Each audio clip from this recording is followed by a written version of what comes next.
Welcome to the ADHD Women's Wellbeing podcast. I'm Kate Moore-Youssef and I'm a wellbeing and lifestyle coach, EFT practitioner, mum to 4 kids and passionate about helping more women to understand and accept their amazing ADHD brains. After speaking to many women just like me and probably you, I know there is a need for more health and lifestyle support for women newly diagnosed with ADHD. In these conversations, you'll learn from insightful guests, hear new findings and discover powerful perspectives and lifestyle tools to enable you to live your most fulfilled, calm and purposeful life wherever you are on your ADHD journey. Here's today's episode.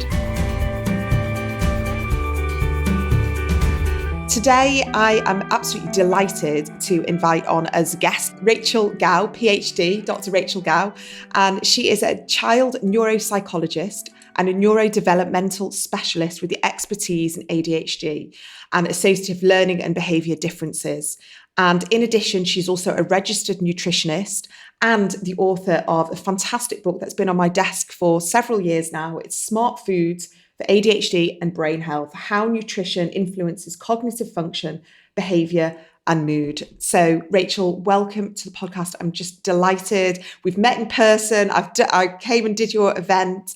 I've seen how knowledgeable you are and I've been waiting for such a long time to get you here. So welcome.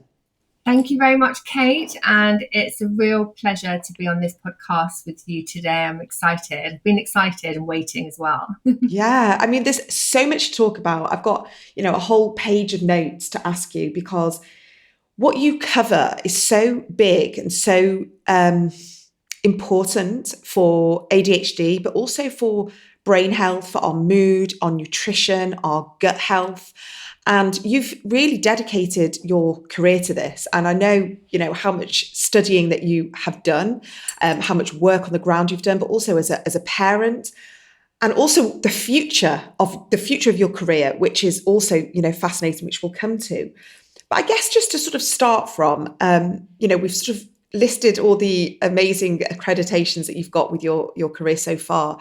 But from a personal perspective, how come ADHD has been such a big purpose for you?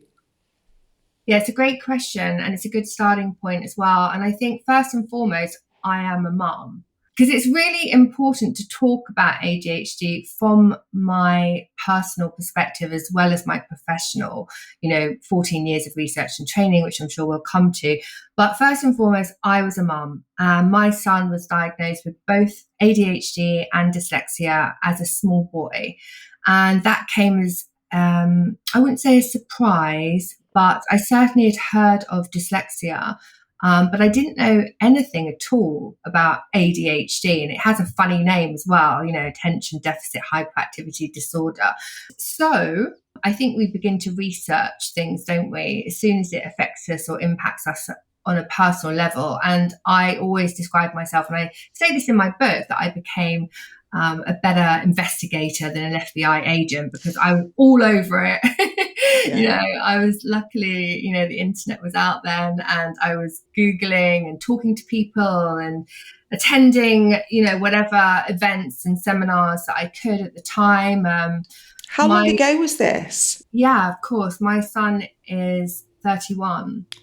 So I had him as a very young mum, which was amazing because I get to love him for longer. But I was adopted myself, which I briefly mention in the book as well, at 6 months of age. So, and I had a bit of a rocky road, early on in life. It wasn't the best kind of environment, if you like. It was a different environment. So I was kept by my biological mother for 6 months until she could keep me no more. We were in a mother and baby home for single parents. She was Irish Catholic, typical kind of cliche story. And she sort of tried to keep me, but there just wasn't the support network in place at all. Her parents had kind of more or less disowned her for having a baby out of wedlock, all the rest of it. I felt being adopted, there was always this gaping hole in my heart that I needed to fill. And also sort of not knowing where you're from is so alien. Most people take it for granted. They can look at their mum and dad and they can recognize themselves, their traits, their hair color, their eye color, their height, whatever. I had none of that. There was a kind of like a genetic mismatch within my adopted family as well. So they had adopted children, an older brother from a different family, and then myself, who was half Irish, and then they'd actually gone on to biologically have their own child. So it's a very sort of weird dynamic. And I felt there was a genetic mismatch. And also my brothers were very gifted, and I was kind of the only sort of female and the middle child. And I was kind of very much overlooked and almost kind of sort of, I wouldn't say neglected, that's the wrong word, but kind of maybe some neglect in terms of like attention and investment and nurture. So it was a rocky situation. Although there were happy times, I ended up leaving home around 15 and living with my best friend.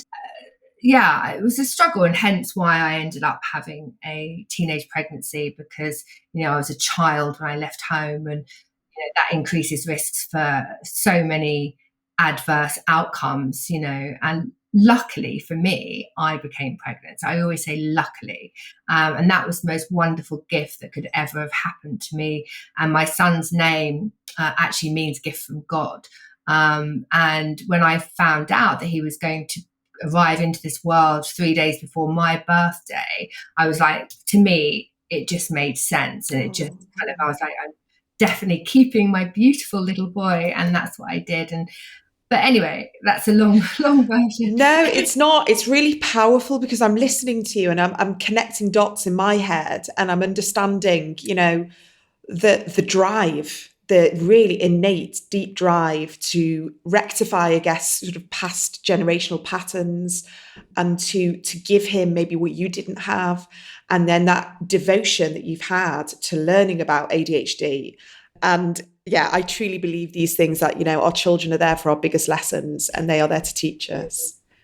Absolutely. I mean, I've learned more from my son than I could ever have imagined, to the point where it completely shaped and transformed my life, or transport me into a completely different world, and we talk about that, and my son is extremely proud of me, and he remembers us as this like single family unit in a 1-bedroom council flat, where I was for 3 years.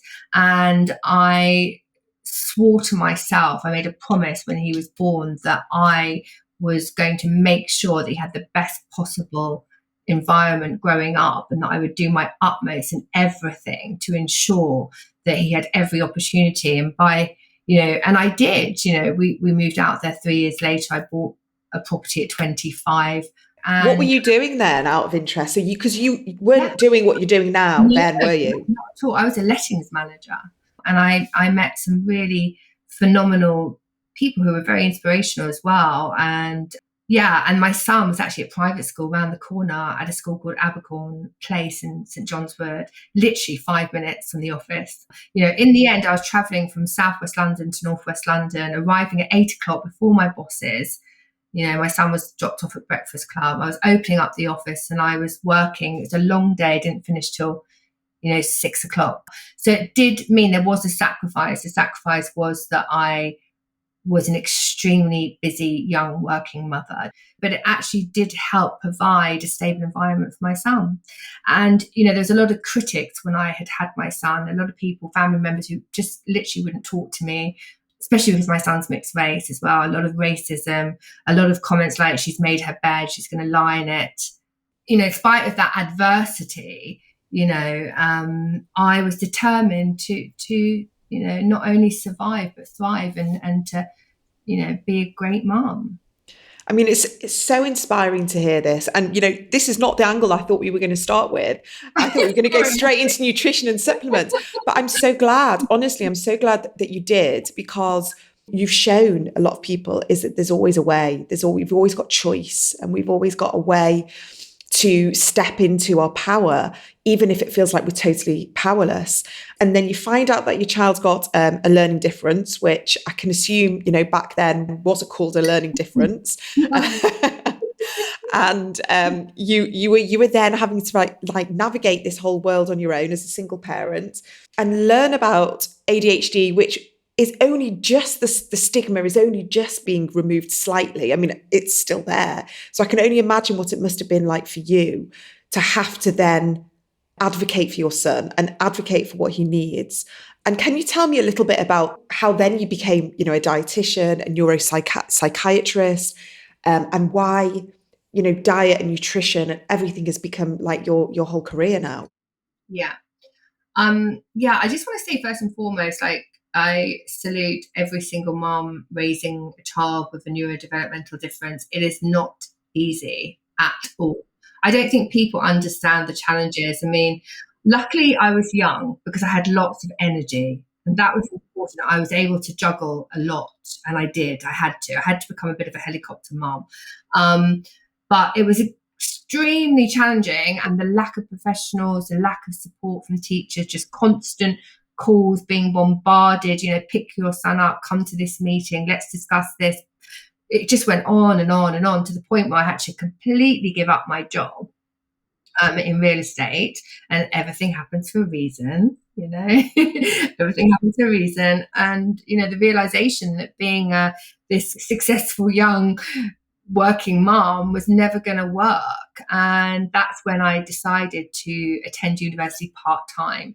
And I was very lucky because if you're 21 or over, I don't know if it's still the same nowadays, but you could get in on merit. So I got in just because I'd actually decided to study psychology during the evening and do an AS level in psychology as a hobby. Just as a hobby. I was really interested in psychology. I was like, I'm going to do this class, up the road from me. And, so I had that. And then I had kind of what they call life experience. So upon interview, I managed to gain entry, and they didn't even make me do a 1-year access course, which was sometimes the case. They make you do a 1-year access course before you go to uni. So I was extremely blessed that I was granted entry as a mature student, and I decided to study. And that led to, as I said, 14 years of study, and it just kind of snowballed. That was never the plan.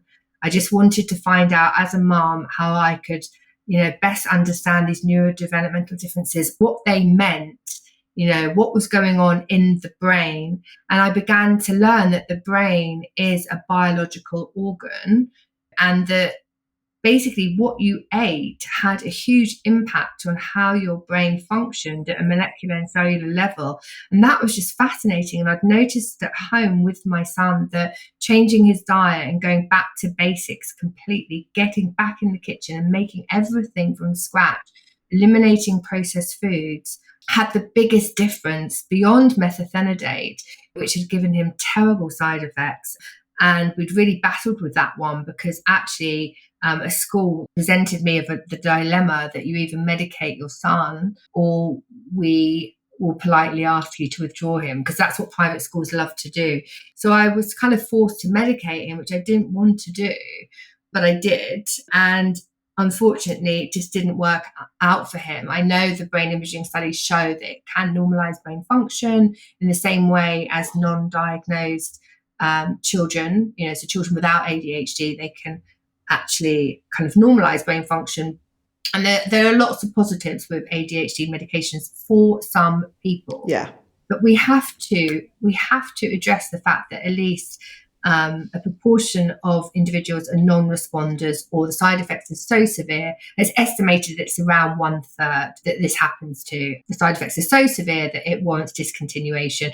And also because of my nutritional psychiatry, neuroscience training, I know that nutrients can act pharmacologically, so they can act like a drug in the brain, obviously over a much longer period of time. They don't give those instant, effect sizes. And of course, an effect size for anyone listening is just a kind of a standard for how effective an intervention is. It's a statistical quotient, if you like. So I just want to make that clear. So when you test a nutritional medicinal product, it has an effect size, so you know how effective it is actually in reducing clinical symptoms, whether it's depression or ADHD. So the gut-brain axis, we hear this a lot, that this is really pivotal with ADHD and nutrition and our mood regulation and cognition, that if we start, like you say, removing more of the processed food, eating cleaner foods, eating the right type of balanced protein and omega-3s, really making sure that we are kind of honing in on nutrition. And are you noticing a big difference when, say, a family comes to you or a parent comes to you and you put them on a different diet protocol? Okay, so let's go kind of right back. I help parents in a diverse way. So I have Nutritious Minds Consulting, which is a clinic which effectively sends people to a clinic in W1 where they have a blood draw. And then I look at their personalized nutrient profile to assess for specific insufficiencies in key nutrients which regulate neurotransmitter function. So, which may help contribute to the regulation of serotonin, GABA, dopamine, norepinephrine, and so on and so on. So first and foremost, I do that. And then simultaneously, I will take a stool sample to look at their gut health and what's going on there, because obviously the gut-brain axis is critical. It's a new and emerging field, and we're still learning more and more. But there are research pockets all over the world now that are giving us a very good indication of the influences of our gut microbiota.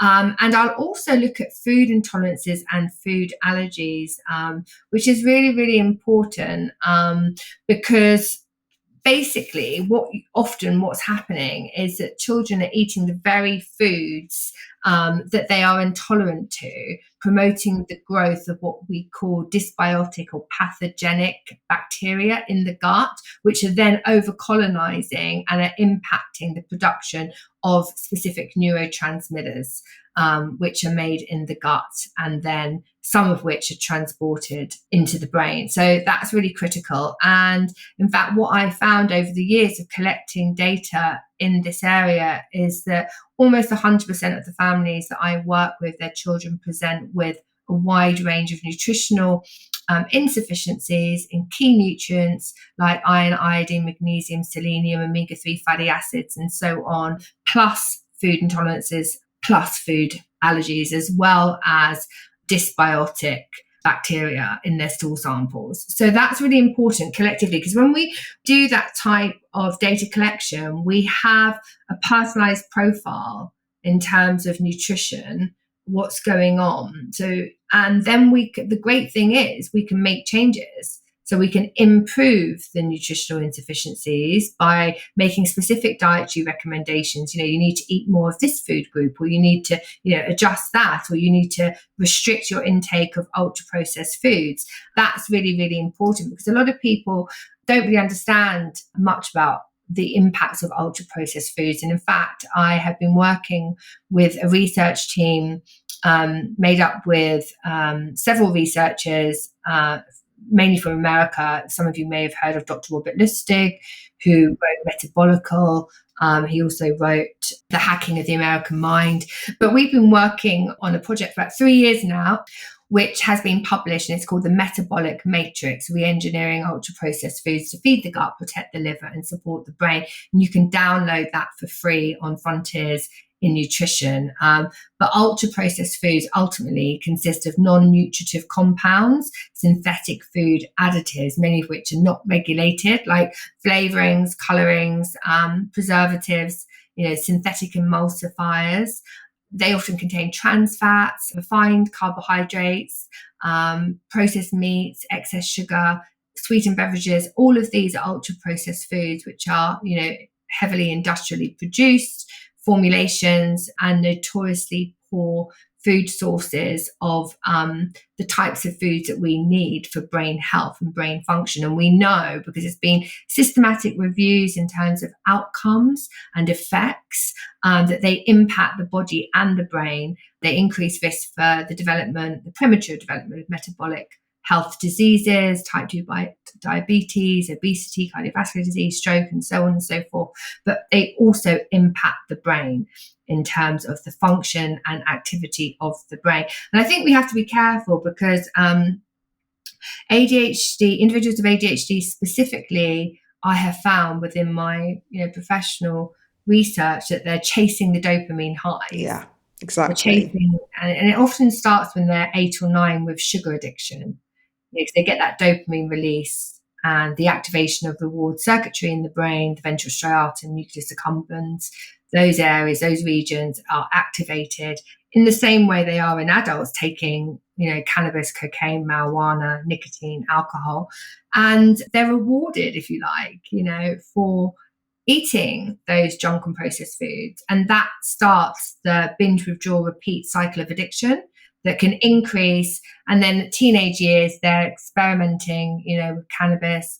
And then some people with ADHD will self-medicate their entire life, as a way of kind of normalizing their brain's biochemistry. We're wired to seek pleasure and avoid pain. But unfortunately, although some of those substances, like nicotine, for example, in clinical trials, has been shown to enhance memory, it has been shown to increase attention, but it's everything else that's, that comes with the nicotine that is highly dangerous. And obviously nicotine is a very addictive substance. It's very difficult to withdraw from that, like heroin. But, individuals with ADHD have increased risks when it comes to addiction because of that dopamine release, and anything that can release dopamine, whether it's, social media, gaming, junk and processed food, sex, can be addictive. And that's the path that you have to be careful of. It's like almost like if you have ADHD, just be so mindful as to what you're putting in your body. And I think there's an element also of kind of like self-love and self-care there, as well. And I think a lot of people with ADHD, like my son, have suffered from low self-esteem throughout their lives. And that lead also to harmful outcomes because you just feel shit about yourself. And then you're going to do things that are going to make you feel even shittier. And that's the sad thing about it, and I think working on yourself, we're all works in progress. And there's so much we need to do to keep ourselves away from harms and also kind of optimizing well-being. So on the podcast, you have probably heard me talking about our nervous system quite a lot. And I work with our nervous system in all my one-to-one sessions, but also all my group coaching as well. So I'm really happy to let you know that I have a 4-part workshop series called Regulating Your ADHD Nervous System. And it's all through the polyvagal lens. I recorded this a few months ago and it was a really successful coaching group. So I wanted to be able to make this available to you all as a 4-session series. You will get these once a week for 4 weeks, so it doesn't feel overwhelming and you're able to really sort of let the information integrate. So if you often feel out of control, or you're easily triggered by daily stress, or perhaps you've noticed that your nervous system is always in this sort of constant state of fight or flight, this sympathetic mode, or perhaps you're just wondering how your ADHD impacts your nervous system in your daily life and would like to experience more inner calm, this is probably for you. So you'll have more clarity on what those triggers are of the feelings of anxiety and worry and the hypervigilance that impacts your mental and physical health. And you'll also gain effective daily practices designed to help you understand and regulate your own nervous system with informed and science-backed information. If this sounds like what you're looking for, head to my website. It's all there on the homepage. And really just have a read through and see if it's something that you need. So it's 1 month of dedicating to really understanding your own nervous system and what it is that you need more of to help you feel more regulated, calm, connected, and empowered. Head to my website, adhdwomenswellbeing.co.uk. Let's get back to the episode. I think what you're saying there about sort of the addictive part of our brain, that's we're much more prone to the addiction, is do you think that by optimizing our nutrition and optimizing what we put in our body, can we lessen the addictive pathways? Absolutely. I think how I describe it is the nutritional armor. If you have the nutritional armor, then you're more resilient. And that's the whole field of epigenetics, which means that first and foremost, our DNA is not predictive in terms of the blueprint of our lives. So, a lot of people worry naturally, they look at their genetic inheritance. They're like, oh my gosh, am I going to end up an alcoholic? Or I don't want to end up like my mom. And they do believe that their DNA has that kind of influence. And I am pleased to tell you it does not. And we are really changing the way that we think about DNA. And anyone that feels it's entirely prescriptive in that, that view is outdated and arguably it's archaic. And the field of epigenetics is super empowering. Epi just means on top of or on the gene. And basically, it's important to recognize that the genes in the environment, so nature, nurture, nature being the DNA, nurture being the environment, it's a complex interplay. They're singing and dancing together. And Professor Eric Taylor, who I worked under, who was head of child and adolescent psychiatry at King's College London, he was really the first to explain that to me. And I was like, wow, that makes total sense. And we know that nutrition is one of the most robust epigenetic neuromodulators. So it has the ability to switch on and silence genes at transcriptional levels, which is so rewarding. So we are, as humans, we are in empowered positions of agents of our own outcome in terms of adopting healthier lifestyles, increases longevity. In other words, we live longer. We can manipulate our brain's biochemistry by putting in foods and nutrients which are precursors like tryptophan to serotonin. There are natural ways to seek dopamine, through the music, diet, dance, all of that, through yes, exactly. Yeah. The movement side as well. That's a critical point, moving. And I think it's really important that stress can become imprinted in our cells. Stress has memories, and there's that whole kind of generational trauma theory, which I won't go into, but moving releases stress, and that's really, really important to make sure that we move every single day. Because, telling someone to reduce their stress is ridiculous. You actually need to release your stress. And you heard from Emma, movement is medicine. This is a lot of her theory as well. Release the stress by moving. And of course it does. It floods the body and brain with our natural antidepressants, a combination or a cocktail of brain boosting chemicals, our endorphins, which are of course the body's natural antidepressants, the serotonin, which is critical to have that stable feeling of contentment and well-being. It's like when you watch a sunset or a sunrise, you have that what's called qualia. It's a philosophical concept, which is hard to describe. It's that just utter contentment of watching a beautiful sunrise. So yeah, the diet, of course, is really, really important. But it's not just the diet, because diets in general do not work. And I think that's really important to know. Calorie counting as well is almost debunked completely. People think it's not the quantity, it's the quality of the foods. And I wish people like Weight Watchers would catch up, because, they still allow rewards, which are alcohol and sugary treats and pizzas. That's not, food is of course rewarding.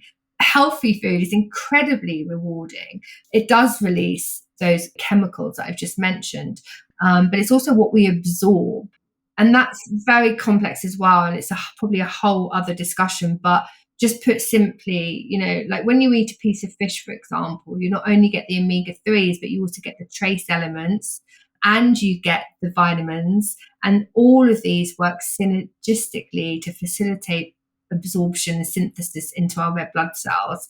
So when you take a fish oil supplement, 1 gram a day of fish oil supplement, but you're eating, your background diet, as I call it, is full of junk and processed foods that are going to contain lots of omega-6, for example, from soybean oil, which is infiltrated all of our commercially available processed supermarket foods.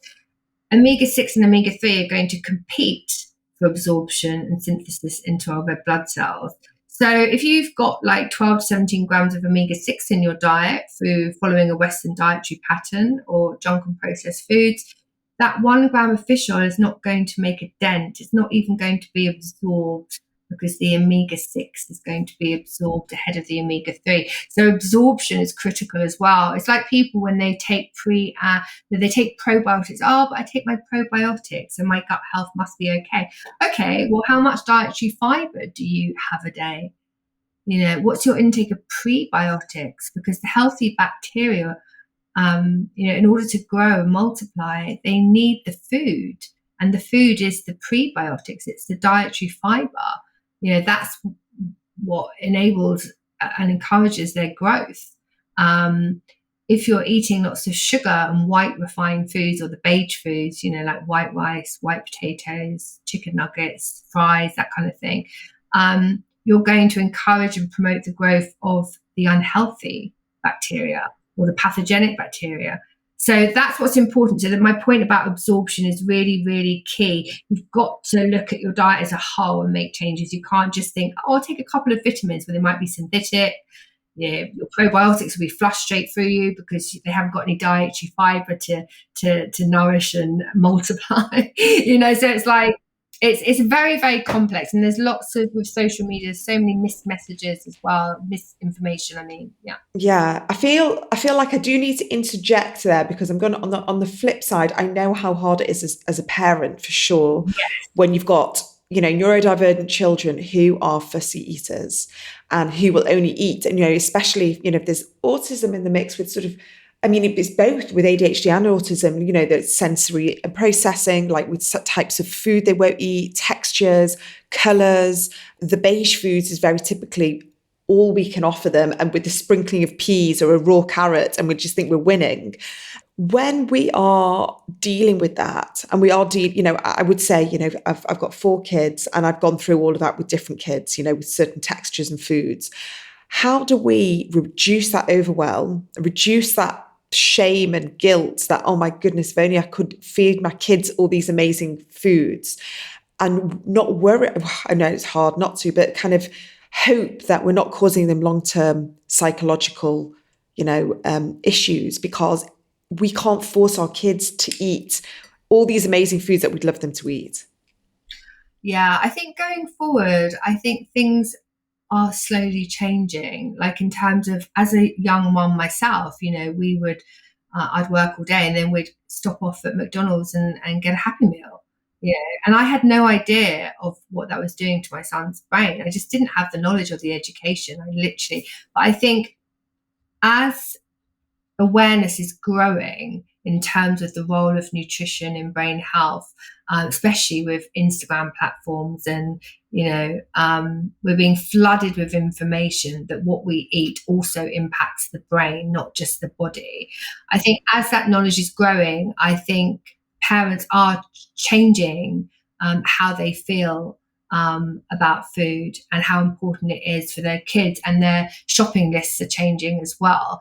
And I think sometimes, like what I did as a parent was, I had to go back to basics. Like I said, I had to start making meals from scratch. I had to put in the work to see the change. It's like when you're trying to make any changes, oftentimes it's going to be challenging. You can't take away that and make it nice and easy and sugarcoat it. It's not going to be easy. It is challenging, and you accept the challenge and you think, okay, well, I have to have a new approach, because if I can continue doing the same things over and over and over and getting the same results, then that's a type of insanity. That's what Einstein said, and it's true. If I keep feeding my child, Haribos and chicken nuggets and Greggs sausage rolls, and they're continuing to have temper tantrums, irritability, mood outbursts, and they're a nightmare to control, but I keep on doing it, then I'm going to get the same results. So unfortunately, it's about finding novel, diverse and creative ways, sometimes being a bit sneaky too. But I get the whole, I had that with my daughter, and I was that child. My mum said that I was an absolute nightmare, that I'd only eat out of a certain glass bowl. So I get that. So, food avoidant, food restrictive, that goes, unfortunately, often hand in hand with neurodiversity. So it's a challenge, and it's almost like a self-medicating as well, because that child is eating like dairy, which they may be intolerant to. They're eating elevated amounts of sugar because they're getting those dopamine highs, and they're actually creating like dysbiotic guts, through the foods that they are selecting. So I think it's all about understanding the relationships, identifying nutrient insufficiencies, looking at food intolerances, looking at food allergies, and starting again and saying to your child, we're going to make some changes and this is why, and talking to them, being open and honest. Like, I think, at the end of the day, parents buy the food, parents are providing the foods. And I understand that argument because I've been there as a parent. Oh, he'll only eat chicken nuggets. Well, if there are no chicken nuggets, what are they going to eat? Or make your own chicken nuggets, make them healthier. That's what I used to do with my son. We'd get the flour and the eggs and the chicken, and we'd dip them in each, and we'd make them we'd make our own pizzas. We'd just switch the ingredients, make them healthier. Kids love being in the kitchen. Give them an apron and the chef's hat, and also like buy them books that explain about the origin of foods, take them to farms. Like there is so much we can do, like, grow some vegetables at home, get some seed boxes. So it's about changing relationships. It's about making changes, which is, yes, it is uncomfortable. And yes, unfortunately, we can think of every reason why we shouldn't be doing something. But ultimately, I've worked with so many parents, and so many parents have successfully implemented these changes. And it's just about putting a different hat on and say, okay, I'm going to have to do things differently now. Let's think about how I can do this and make it a success. Yeah. And it's really, really helpful. And I know in your book, it's got loads of fantastic recipes. It's got loads of ideas. I mean, we could be here all day, talking about the different food groups and the different types of substitutes that we can be bringing in, healthier substitutes. But your book does that brilliantly, which is why I think it should be, in every person's household if they're neurodivergent themselves or with kids. Because even if we just remove a certain few foods and add in a few extra foods without it making it too overwhelming, thinking that we've got to change everything all at once, just these few tweaks a day could really help. And I have definitely seen that with my kids as well. Like the big tweak that I've made with my youngest daughter, who's 8, I buy a Greek yogurt, no sugar, high fat, the high protein yogurt. And instead of her having one of the, the sweetened ones, I just put a little bit of honey in. And she has that, and she has that. She always likes it sort of as a dessert before bed. And she's really happy with that. And sometimes, I say to her, right, you can have a little bit of dark chocolate with that. And so I'm like, okay, I'm happy. Like she wants something a little bit sweet. At least I know how much honey I'm putting in. At least it's a dark chocolate and it's not a milk chocolate. So we don't have to be perfect. It can just be a tweak that's just significantly better than, And make it fun, like get ask your child if they want to help develop a puree. Like put some blueberries or strawberries or her favourite berries into a blender and drizzle some puree into the yogurt as well, the Greek yogurt, or melt the dark chocolate. Make it fun. It's like, there's cacao nibs that you can buy. There's all sorts of things. Chia seeds, they're actually quite nice and crunchy. Some kids really enjoy them. You can add them into the Greek yogurt. A little bit of, quarter of a teaspoon of Manuka honey, I love. And so there's all sorts of things we can do. Yeah, that's right. Yeah. So, just before we finish, I wanted to just quickly go back to what we were just talking about with regards to epigenetics and how you've got an article, I know that you've got it near you, that is talking about how ADHD is an epigenetic manifestation. Maybe. There's research going on, but it's emerging research. Yeah. But I do feel like it's really empowering, for us to know this and to know that it can feel almost like you say at the very beginning of the podcast, it's really hard work being a parent with neurodevelopmental differences. And it can feel really difficult, if you're a single parent, if you have got very little time to deal with all of this. But when we now learn there's new research coming out that we can, like you said, we can change our nutrition, we can change the way certain tweaks to our lifestyle, to sleep. You've worked in this area for a really long time now. You've dedicated a big chunk of your career to this. Would you say that this new emerging research is a positive in this area? Would you say this is something that we should be grateful to hear? Yeah, absolutely. I really do. In fact, let me just tell you a little bit about what the research says. New research is emerging, suggesting that ADHD may be an epigenetic manifestation. And obviously, we know that over the last 3 decades alone, there have been so many advances in terms of the neuroscientific literature, imaging data, genetic data, and so on. And I've always stressed the point that Genes in the environment don't work in isolation, they work together. And ADHD, the phenomenon of ADHD has grown and grown and grown. And now, in this new article that I read today by Joel Nigg, and others also subscribe to this notion, is that ADHD is, he says, primarily a disorder of self-regulation. He says that self-regulation weaves together all the older theories of ADHD into one cohesive picture. It's what allows humans to manage impulses, engage or disengage attention, navigate between deliberate and automatic responses to different situations, and that the ability to self-regulate is managed across the brain in highly interconnected ways, which we know about that. The brain doesn't work in isolation. All these theories about that's the part of the brain that does that. No, actually, your brain is like a superhighway information network. It's like a supercomputer, basically, and it doesn't work in isolation in specific regions. It works interconnectively, and we know that. So this is what he's saying. So he is saying that obviously there are parts of the brain that help regulate both attention and emotion, but the newest theories are suggesting it isn't just and I don't like that word disorder, but that's what's commonly used, of the prefrontal cortex, for example, which helps manage what's called higher order executive functioning. So it enables individuals to plan ahead, to regulate their emotions, to solve problems, that forward thinking.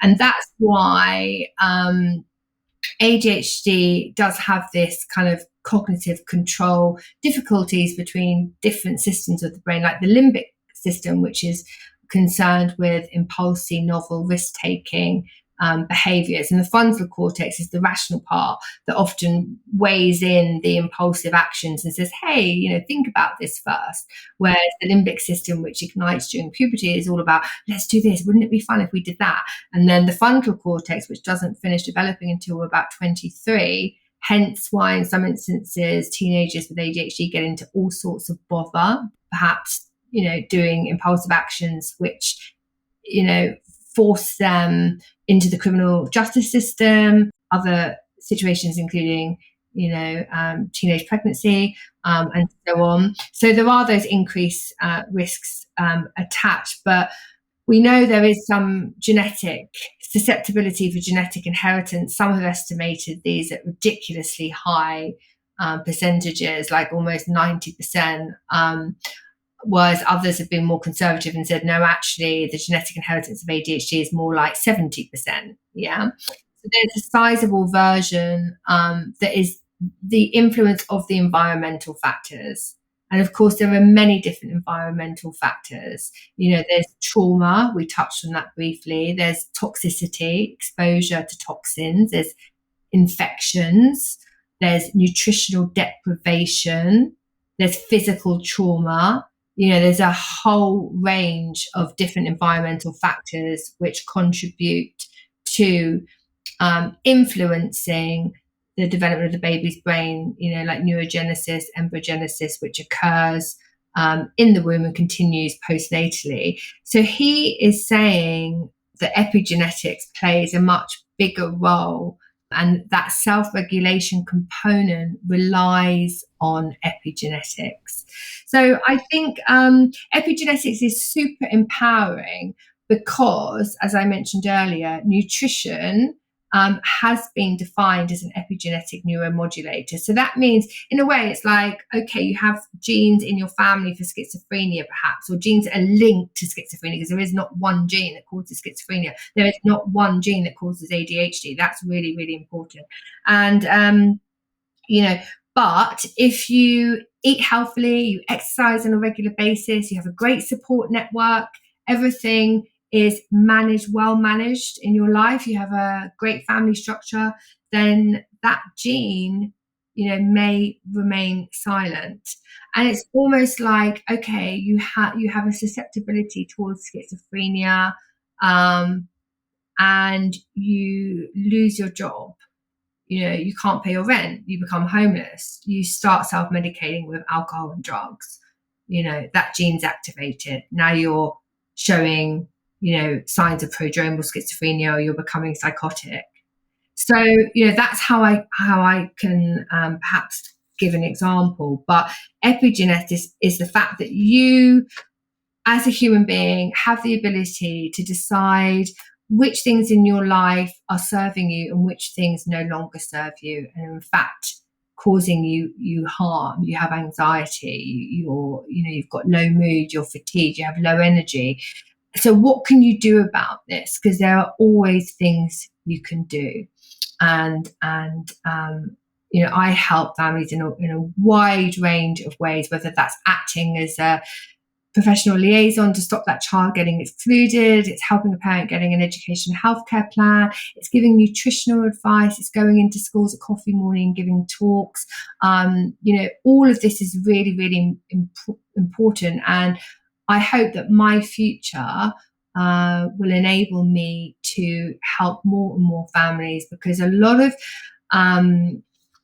the breakdown of systems are due to a lack of knowledge, and that has to change. Yeah. I think it's time for change in terms of how we treat children with ADHD. It's time to change in terms of our ignorance towards differences. Yeah. And I think these conversations, for this podcast, if somebody has just taken one thing from it and they're able to pass that on or remove the self-blame and the feeling that they've been responsible for something. I think, these conversations are vital. And I just wanted to thank you so much for sharing your story and sharing your insights and all your expertise in this area, because it's incredible. And I know just from reading your book, I've had lots of ideas for different dietary interventions, for, adding different things for my kids and for me, and all the supplements as well. And it's all in there. And I'm going to send people to your website as well. I just want to finish off by saying, please celebrate difference. Difference is something to be celebrated. Without difference, everything is the same. And sameness is boring. So celebrate that difference. You can find me at nutritious_minds. I'm most active on Instagram. I do have several websites. Just literally go to Google, type in Dr Rachel Gow or Nutritious Minds, and Nutritious Minds Consulting will pop up, nutritiousminds.org will pop up, and Dr Rachel Gow will pop up. I'm also on LinkedIn as well. So. Fantastic. Okay, well, I will make sure all that information is on the show notes. Dr Rachel Gow, thank you so much for all of this. Thank you so much, Kate. I really enjoyed talking with you today. I really hope you enjoyed this week's episode. If you did and it resonated with you, I would absolutely love it if you could share on your platforms or maybe leave a review and a rating wherever you listen to your podcasts. And please do check out my website, ADHDwomenswellbeing.co.uk, for lots of free resources and paid for workshops. I'm uploading new things all the time and I would absolutely love to see you there. Take care and see you for the next episode.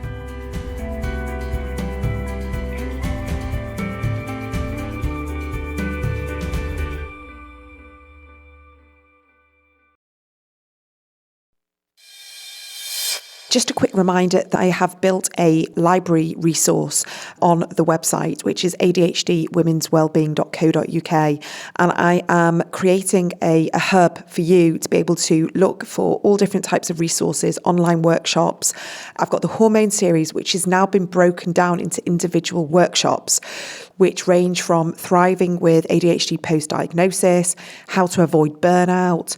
I've got something called the ADHD Holistic Starter Kit, which is 3 workshops in one. I've got things about managing your ADHD nervous system and a 3-hour tapping into your ADHD Gold workshop. I am trying so hard to curate a list of different workshops, so when you are not getting the help and the support you want from maybe resources locally, that you're able to go onto the website and really find what resonates with you right here, right now. It's all there. And I've tried to make this as accessible, as cost effective as possible for you, because this is all about awareness, empowering, helping you advocate for yourself and get the information that you all deserve. So it's all there on my website, ADHDwomenswellbeing.co.uk. Now back to the episode.